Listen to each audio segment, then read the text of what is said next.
Assalamualaikum warahmatullahi wabarakatuh. Bagaimana kabarnya anak-anakku? Semoga selalu sehat dan tetap semangat ya. Anak-anak yang hebat, kali ini Ibu akan memberikan pembelajaran tentang menelaah struktur dan aspek kebahasaan teks cerita pendek.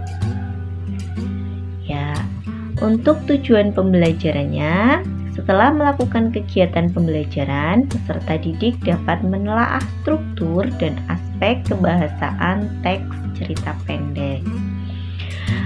Kita mulai ya anak-anakku. Kita mulai dari yang pertama, yaitu struktur teks cerita pendek. Ya, struktur yang pertama yaitu orientasi. Yang kedua, rangkaian peristiwa. Yang ketiga, komplikasi. Yang keempat, resolusi. Masing-masing dari unsur-unsur tersebut kita akan jabarkan bersama-sama. Kita bahas bersama-sama ya.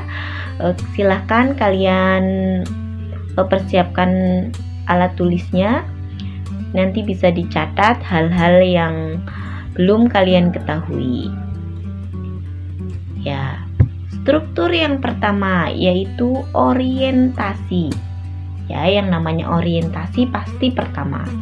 Contohnya saja kalian awal masuk sekolah pasti ada orientasi MOS itu ya, itu namanya awalan. Nah, begitu juga dalam cerita pendek.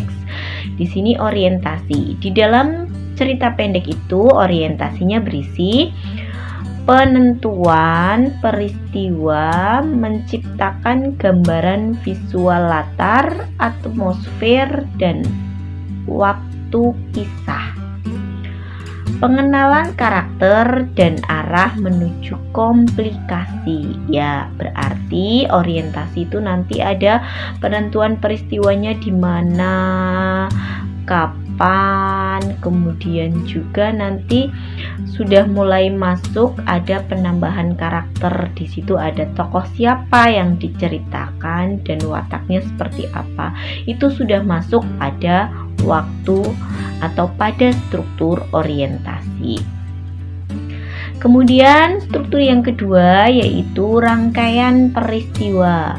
Di dalam rangkaian peristiwa itu yaitu adanya kisah yang tadi ada pada orientasi berlanjut pada rangkaian peristiwa. Nanti muncul rangkaian peristiwa yang tidak terduga, contohnya muncul karakter baru, muncul tokoh baru, muncul konflik, mulai ada konflik yang baru. Itu namanya rangkaian peristiwa. Selanjutnya, struktur yang ketiga yaitu komplikasi. Ya, masih ingat ya yang namanya komplikasi? Dulu di waktu kelas 7 itu ada cerita fantasi ya. Cerita fantasi juga ada komplikasi. Nah, di sini di cerpen juga ada komplikasi. Komplikasi itu apa? Yaitu permasalahan-permasalahan yang ada pada teks cerpen. Di dalam komplikasi itu, cerita bergerak seputar konflik atau masalah yang memengaruhi latar waktu dan karakter. Ya, di situ komplikasinya penuh sekali, semuanya ada permasalahannya dari latar waktu, dari karakter tokoh, semua jadi satu. Itu namanya komplikasi. Kemudian yang keempat yaitu resolusi. Apa itu resolusi? Resolusi itu adalah sebuah solusi atau jalan keluar terhadap komplikasi, yaitu solusi untuk masalah atau tantangan yang dicapai dan berhasil.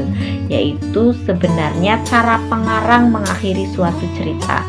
Apakah itu tokohnya nanti berakhir bahagia, apakah nanti tokohnya mati atau nanti tokohnya meninggal dan sebagainya, itu nanti ada pada sebuah resolusi. Ya, demikian tadi dari struktur teks cerpen. Masih ingat ya anak-anak apa tadi struktur cerpen? Yang pertama yaitu orientasi, yang kedua rangkaian peristiwa, yang ketiga komplikasi, yang keempat resolusi. Oke, sudah paham anak-anakku? Mari kita lanjut ke aspek kebahasaan teks cerpen. Aspek kebahasaan yang pertama yaitu sudut pandang. Dalam sebuah cerpen itu sudut pandang pasti ada, ya. Sudut pandang itu apa? Sudut pandang itu adalah posisi pengarang. Posisi pengarang di situ bisa sebagai aku atau tokohnya, bisa juga bukan sebagai tokohnya tetapi sebagai pencerita. Kalau aku, saya itu namanya sudut pandang orang pertama. Kalau menggunakan kata dia, mereka, ia, nama orang, itu berarti menggunakan sudut pandang orang ketiga. Kemudian aspek kebahasaan yang kedua yaitu dialog. Dalam sebuah cerpen pasti ada yang namanya dialog. Apa itu dialog? Percakapan pembuktian kini dan lampau. Jadi misalnya ada latar yang menyatakan latar waktu sekarang atau latar waktu lampau, itu ada sebuah dialognya atau pembuktiannya. Kemudian aspek kebahasaan yang ketiga yaitu kata benda khusus. Kenapa disebutkan kata benda khusus? Karena yang namanya khusus pasti ada umum. Nah, di sini contohnya pilihan kata bermakna kuat. Misalnya memilih kata beringin atau trem besi itu lebih dipilih daripada kata pohon. Kenapa? Kata pohon itu mengacu kepada kata umum, sedangkan beringin dan trem besi itu mengacu kepada kata khusus atau kata benda khusus. Contohnya misalnya kita lebih memilih kata kucing daripada kata hewan. Itu juga bisa disebut kata benda khusus. Kemudian yang selanjutnya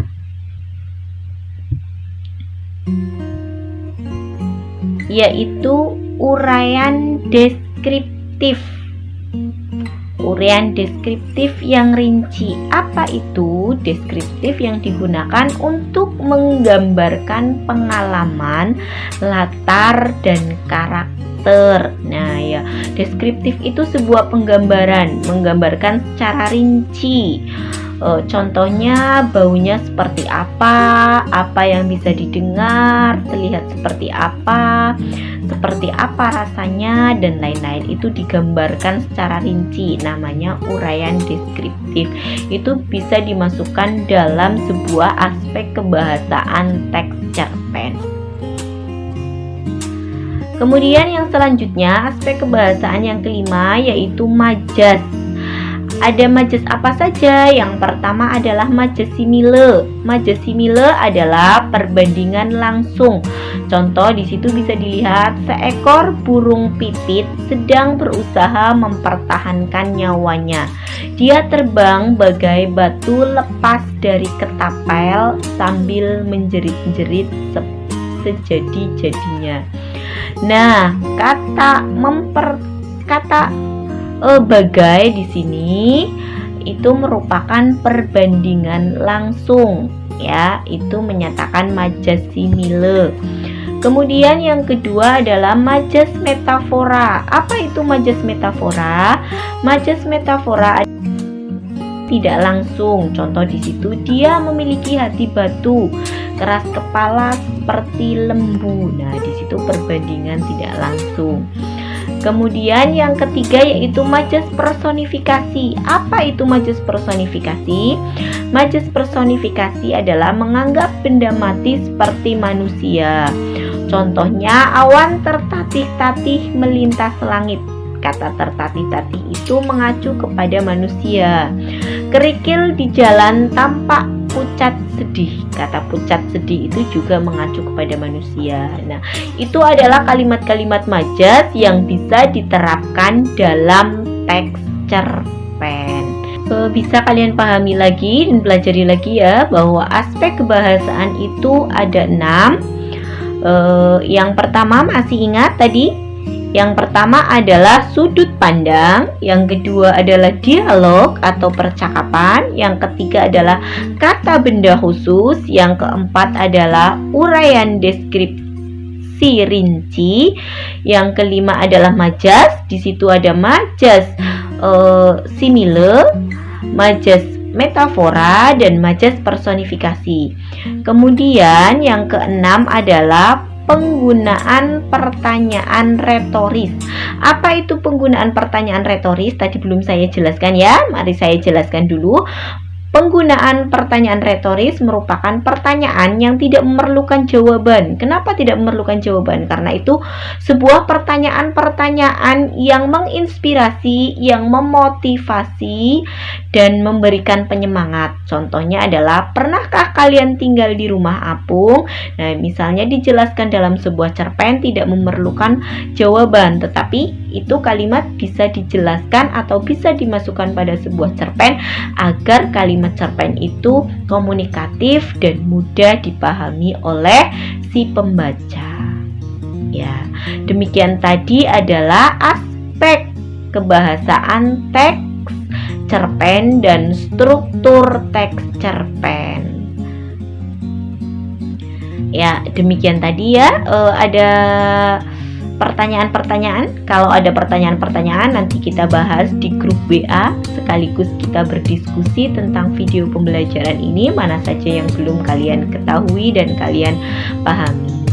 Tetap semangat anak-anakku, karena kesemangatan itu perlu untuk kita belajar, untuk kita melakukan aktivitas, untuk kita perlu melakukan sesuatu. Jadi semangat perlu kita tanamkan pada diri kita. Oke, anak-anak hebat, sampai di sini. Apabila dalam penyampaian Ibu ada salah-salah kata, mohon dimaafkan ya. Saya tutup sampai di sini. Wassalamualaikum warahmatullahi wabarakatuh.